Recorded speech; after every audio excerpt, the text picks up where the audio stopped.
today has almost reached a consensus across its entire breadth that the world is warming at an alarming rate, and because of this, they agree that we need to decrease our dependence on fossil fuels to prevent further global warming.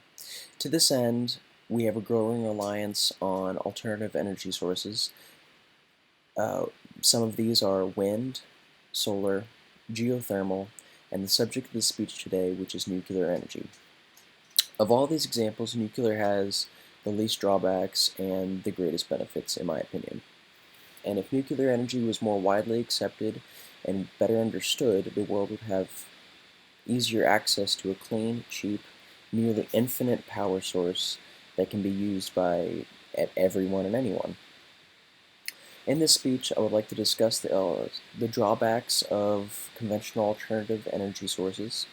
I would like to discuss the benefits of nuclear power, as well as where nuclear power is going and how further investment in nuclear power can better the world. So to discuss the drawbacks of alternative energies, the main issue with alternative energies that we currently have is supplying constant power to the entire power grid. So for example, wind and solar are available energies across the majority of the planet. The issue with these two, unfortunately, is that we have no way to harness the energy for later use, meaning that we don't have battery technology that will be able to support running a power grid when the wind isn't blowing or the sun is not shining, at night or something like that. So the main issue with geothermal energy is not this because it is a constant power source, but the main issue comes when you realize that geothermal is not available to the majority of the world. Just because you have to have geothermal,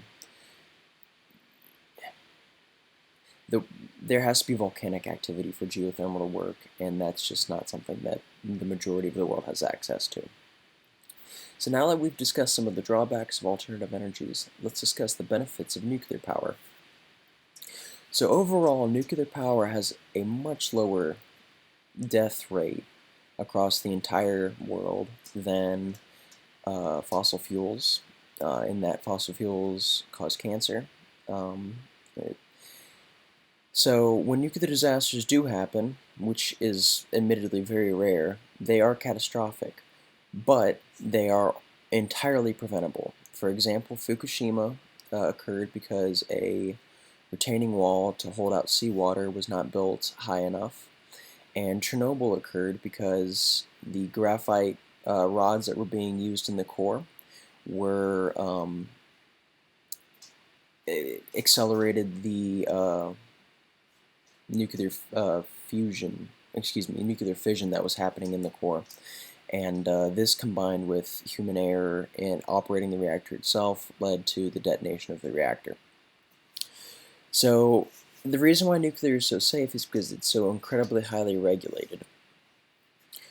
Nuclear power generation uh, only releases water into the environment, and the other byproducts of nuclear power is nuclear waste, and this is not released into the environment, or generally is not supposed to be released into the environment.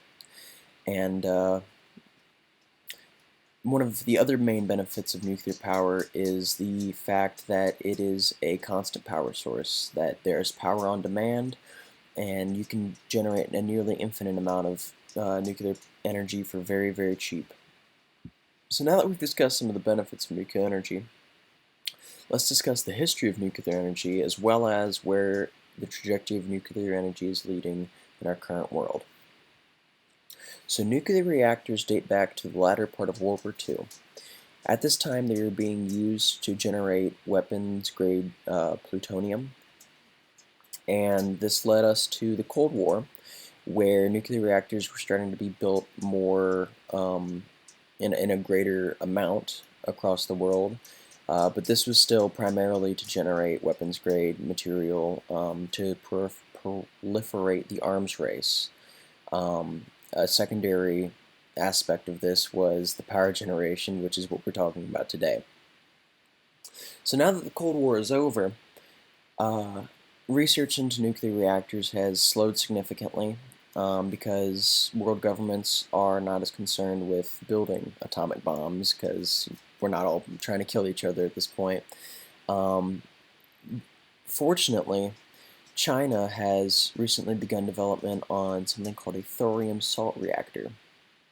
This new breed of reactor literally cannot melt down due to the reactor agents, namely the thorium salt, and another byproduct of this is the reactor itself cannot generate material for nuclear weapons. It is purely for civilian, peaceful use.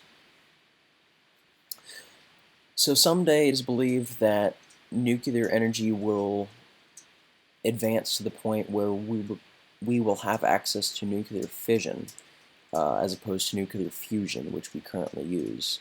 The difference between the two is that fusion is combining two, or excuse me, fission is combining, I'm sorry, fusion is combining two elements together and stripping off a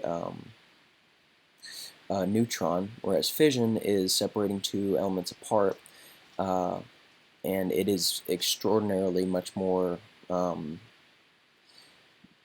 energy efficient, and it's actually what the sun uses to generate its energy. So let's review over some of the points that I've made in this speech. Current alternative energy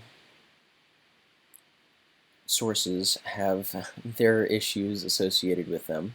Nuclear is able to overcome many of these issues, though it has some lower issues of its own, and the future of nuclear energy appears to be very, very bright.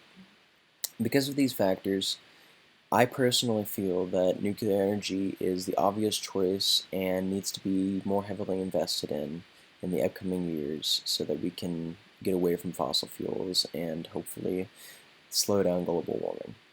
Thank you very much.